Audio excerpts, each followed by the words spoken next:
네, 안녕하십니까. 교무처장입니다. 2025년 11차 교무회의를 시작하도록 하겠습니다. 교무회의에 앞서서 지식공유 세미나를 먼저 진행하겠습니다. 오늘 지식공유 세미나 연사는 올해 9월에 신규 임용된 AI 융합연구원 겸 인공지능 융합학부의 안소라 교수입니다. 제가 간략하게 안소라 교수의 악력을 소개하겠습니다. 안소라 교수는 이화여자대학교 전자공학과에서 학사, 석박사 통합 과정을 완료하고 프랑스 국립보건의학연구원에서 2년간 박사후 연구원으로 재직했고 귀국 후에 이화여자대학교 의거학연구소, 언어병리학과 그리고 전자전기공학과에서 연구교수로 재직하였습니다. 안소라 박사는 개인화된 뇌 디지털 트윈 기술을 기반으로 뇌질환 진단 및 치료에 대한 의사결정 지원을 위한 임상 중개 연구를 수행하고 있으며 현재 연구재단이 지원하는 이공 분야 학술 연구 지원 사업, 창의도전 과제 책임자, 그리고 바이오 의료기술 개발 사업 내 선도 융합 세부 책임자를 수행을 하고 있습니다. 오늘 발표 주제는 AI Integrated Virtual Brain Twins for Translational Medicine입니다. 따뜻한 박수로 오늘 연사이신 안소라 교수를 맞아주시기 바랍니다. 소개해 주셔서 감사드립니다. 네, 그러면 이렇게 제 연구 분야를 소개할 수 있는 자리를 주셔서 정말 감사드립니다.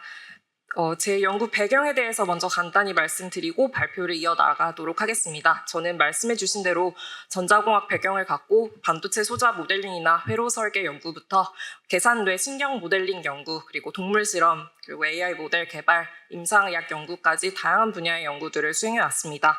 앞으로는 이러한 경험들을 바탕으로 조금 더 융합적이고 이로운 연구 수행하려고 노력 중에 있습니다.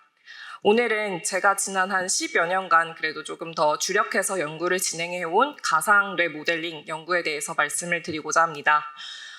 가상뇌 모델이라고 하면 개인에게서 기록되는 다양한 양식의 브레인 데이터, 그리고 컴퓨테이셔널 모델링 기법, 인공지능 기술들을 활용하여 컴퓨터상의 개인의 뇌의 특성을 모사하는 기술을 의미합니다. 이러한 모델들을 구성하면 이제 개인화된 진단, 조금은 더 정밀한 치료 방식들을 제안하는 데 이러한 기술들을 활용을 할 수가 있습니다. 사실 이러한 모델을 구축하고 이제 최근에는 뇌 디지털 트윈이라는 용어들로 이제 일컫게 되는데요. 실은 예전부터 이런 계산 신경망 모델링 연구들은 많이 진행이 왔습니다. 특히 두 가지 방향으로 이렇게 나누어서 연구들이 진행이 되어 왔는데 이제 뇌를 구성하고 있는 단일 신경세포나 시냅스 기반의 단일 작은 구조로부터 특정 네트워크를 구축해 나가는 바텀업 방식과 최근에는 이제 뉴로임징 기술들이 많이 개발이 되면서 조금은 더 전뇌 수준에서의 데이터들을 활용할 수 있게 되면서 그런 이미징 들을 활용하여 전뇌 수준의 모델을 구축하고 그를 통해서 기저 메커니즘을 연구하는 탑다운 방식, 이렇게 크게 두 가지 방향으로 연구들이 이루어지고 있습니다. 저는 학위 기간 동안에는 주로 바텀업 방식의 연구들을 수행을 했었고 박사 후 연구원 이후부터는 탑다운 방식의 연구를 수행해 왔습니다. 앞으로는 두 가지 방식의 장단점을 잘 보완하고 융합해서 조금은 더 정밀하고 효율적인 모델링 연구를 수행해 나가고자 합니다. 그래서 오늘은 이러한 가상뇌 디지털 트윈을 구축하는 워크플로우에 대해서 먼저 간단히 말씀드리고 이러한 연구들이 실제로 어느 분야에 활용될 수 있는지를 간단히 공유드리도록 하겠습니다. 먼저 전뇌 수준의 가상뇌 디지털 트윈을 구축하기 위해서는 개인별로 획득된 뇌 영상을 통해서 개인의 뇌 구조를 복원하는 작업이 가장 먼저 진행이 되어야 됩니다. 이 영상은 제 뇌 MRI 영상을 기반으로 만든 예시입니다. 먼저 뇌의 구조를 확인할 수 있는 T1 강조 MRI 영상을 기반으로 각 개인의 이런 대뇌 피질 혹은 피질하 구조를 복원하는 과정을 먼저 거칠 수 있습니다. 그리고는 뇌의 또 다른 중요한 부분인 백질 섬유 트랙 부분들을 확인할 수 있는 디퓨전 영상을 가지고 작업을 하게 되면 이렇게 각 뇌 사이들을 연결하는 신경 섬유 트랙들을 복원을 할 수가 있습니다. 이러한 부분에 이미 잘 알려진 구조적 혹은 기능적으로 나눠져 있는 이런 브레인 맵을 얹어놓게 되면 각 뇌 사이를 연결하는 신경 섬유 트랙들의 개수는 몇 개인가 혹은 평균적인 길이는 얼마인가를 다 계산을 할 수 있게 되고 이를 통해서 이제 개인화된 뇌 연결성 맵 지도를 확인을 할 수가 있습니다. 그래서 이렇게 획득된 정보는 개인화된 모델을 구축하는 뼈대가 되게 됩니다. 그 이후로는 각 뇌 영역에 해당하는 신경 세포들의 집단의 특성을 모사할 수 있는 수학적인 모델들이 이렇게 탑재가 되게 됩니다. 그리고 이렇게 탑재된 모델들은 서로 이제 커플링되고 서로 상호작용을 하게 되면서 시간에 따라서 변화하는 특성들을 구축해내게 됩니다.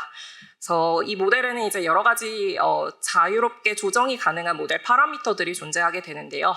이것들은 이미 잘 많이 알려진 인공지능 기술들을 활용하게 되면 각 개인에게서 획득된 기능적인 뇌 데이터의 특성을 잘 모사할 수 있도록 모델을 우리가 구축할 수 있게 됩니다. 그래서 이를 통해서 획득된 이제 이런 모델을 가지고 우리는 다양한 시뮬레이션을 하고 실제 이로운 조금 도움이 되는 연구들을 해볼 수 있습니다.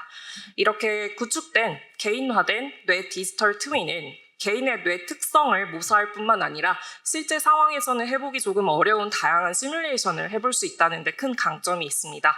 예를 들어서 특정 질환을 가지고 있는 환자들의 뇌를 정밀하게 모사한 후에 다양한 약물 조합이라던가 실제는 해볼 수는 없지만 다양한 수술 부위들을 미리 시뮬레이션을 해보고 어떤 부분이 효과적일지 미리 예측한다거나 이제 최근 들어 많이 연구되고 있는 뇌 자극 치료 같은 부분도 어떤 자극 파라미터로 어느 부분을 자극하는 것이 좋을지에 대한 등 여러 가지 가능한 시뮬레이션을 하고 조금은 더 최적화된 치료 전략들을 제안하는 곳에 이용이 될 수가 있습니다. 그래서 지금부터는 이렇게 구축된 모델을 통해서 실제 어떤 임상 분야에 활용이 되고 있는지에 대해서 조금 공유를 드리도록 하겠습니다. 첫 번째 예시는 뇌전증 환자들의 수술 타겟 부위를 제한하는 연구였습니다. 뇌전증 환자들은 약물로 조절되지 않는 환자들이 한 30% 이상이 되고 실제로 이제 증상이 너무 심해서 일상생활을 하기 어려운 경우에는 실제로 이렇게 그 뇌의 일정 부위를 도려내는 수술을 진행하기도 합니다. 예전부터 정말 다양한 연구들이 이루어짐에도 불구하고 이런 그 수술의 반응 효과를 높이는 것은 정말 어려운 일입니다. 그래서 저희가 생각했던 것은 기존의 이런 임상적인 루틴으로 확인된 이런 수술 타겟 부위와는 조금 다르게 가상뇌 시뮬레이션을 이용하면 우리가 조금은 놓쳤던 타겟 부위들을 좀 찾아내고 비교해 보면서 임상 디시전에 조금은 도움이 될 수 있는 자료를 제공할 수 있지 않을까라는 아이디어에서 이러한 연구를 시작하게 되었습니다. 그래서 실제로 환자에게 기록되는 정말 다양한 모달리티의 데이터들이 있게 되는데 뇌 영상 그리고 실제로 뇌전증 환자들에게서 발생하는 이런 발작 뇌파 특성들을 모두 다 활용해서 개인화된 그런 특성을 모사할 수 있도록 Virtual Epileptic Patient라고 해서 가상화된 환자들의 뇌를 구축하고 그로부터 가상 수술 시뮬레이션을 통해서 발작 증상 제어에 조금 더 효과적인 타겟 부위를 도출하는 연구들을 진행을 했었습니다. 저는 이러한 프로젝트에서 특히 이런 중요한 수술 타겟 부위가 뇌 기능적으로 중요한 위치에 존재해 있을 때 혹은 이런 그 대체적인 수술 타겟 부위를 도출하는 연구 그리고 이런 수술 타겟 부위가 실제로 뇌 기능을 유지하는 데 정말 안전한 것인가에 대한 여부를 파악하는 연구들을 진행을 했었습니다. 이러한 뇌전증 환자들의 수술 타겟 부위를 제한하는 이런 모델링 연구들은 실제로 꽤 오랜 시간 그래도 연구가 되어 왔고 실제로 지금은 유럽에서 대규모의 임상 시험을 통해서 이러한 모델링 기술이 어느 정도의 유효성을 줄 수 있는지를 검증하는 단계에 있습니다. 그리고 다음으로는 이제 제가 조금 더 관심이 있는 뇌 자극 치료 관련 부분에 대해서 함께 공유를 드리도록 하겠습니다. 최근 들어서 보시다시피 전기, 자기 자극뿐만 아니라 초음파나 빛 자극까지 정말 다양한 방식으로 뇌를 자극함으로써 뇌의 기능 혹은 기능 장애를 조절할 수 있다는 연구들이 많이 발표가 되면서 정말 다양한 방식에서 이런 뇌 자극을 활용하는 연구들이 보고가 되고 있습니다. 그러나 아직까지는 이러한 뇌 자극 치료의 효능들이 일관적이지 않고 연구마다 혹은 개인마다 너무나 다르게 나타나고 있기 때문에 이를 극복하기 위한 연구들도 많이 진행이 되고 있습니다.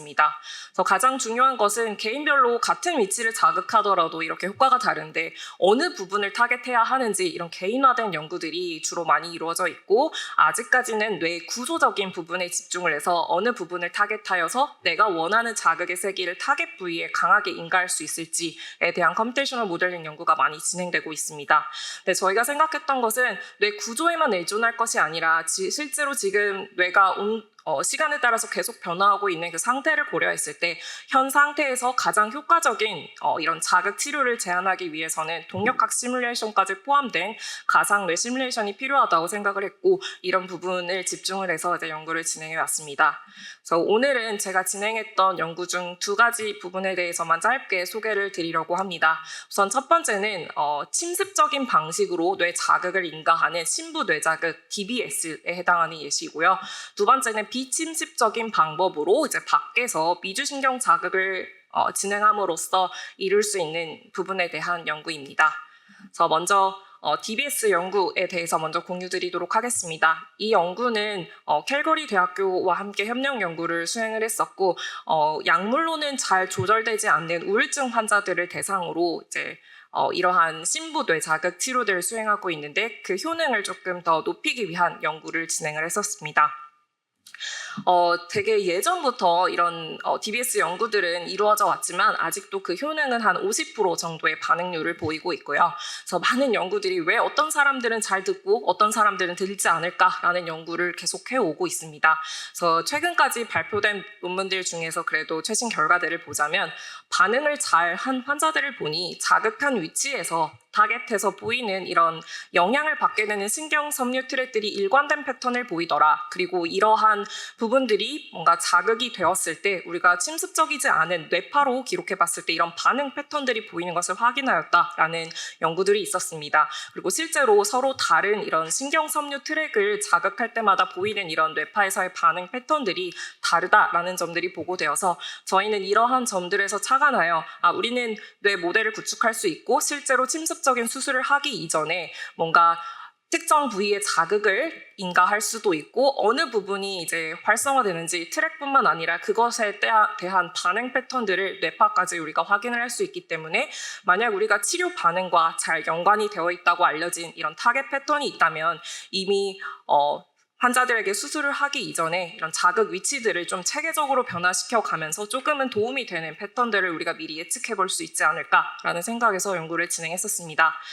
그래서 이 연구는 이제 후향적인 연구로 이미 DBS 치료를 받고 있는 환자들의 데이터를 활용해서, 이분들은 이제 양쪽에 이렇게 4개씩 전극 접촉이 되어 있고 서로 다른 위치를 이제 자극할 수 있게끔 수술이 되어 있었는데, 저희가 요청을 드려서 각 위치를 서로 다르게 자극했을 때 어떤 패턴들이 반응 패턴들이 나오는지 이제 기록을 요청드렸고, 요청을 기록을 해주셔서 저희는 이제 가상 시뮬레이션을 해서 그 결과와 이 실제로 획득된 결과가 얼마나 일치하는지를 통해 모델링 검증을 하는 연구를 수행했었습니다.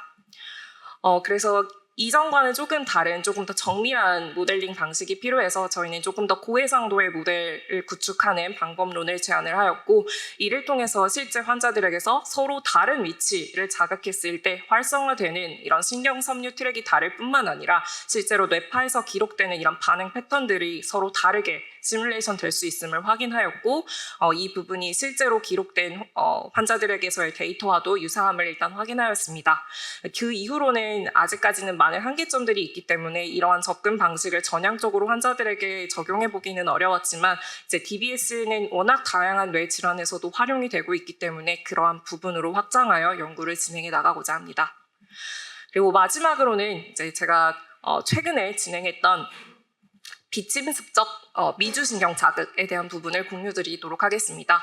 미주신경은 저희의 몸 안에서 이렇게 다양한 내장기관뿐만 아니라 이제 뇌로 연결이 되는 이런 afferent pathway가 이미 잘 알려져 있기 때문에 정말 예전부터 뇌 기능 장애를 조절하기 위한 치료법으로서 많이 이용이 되어 왔습니다.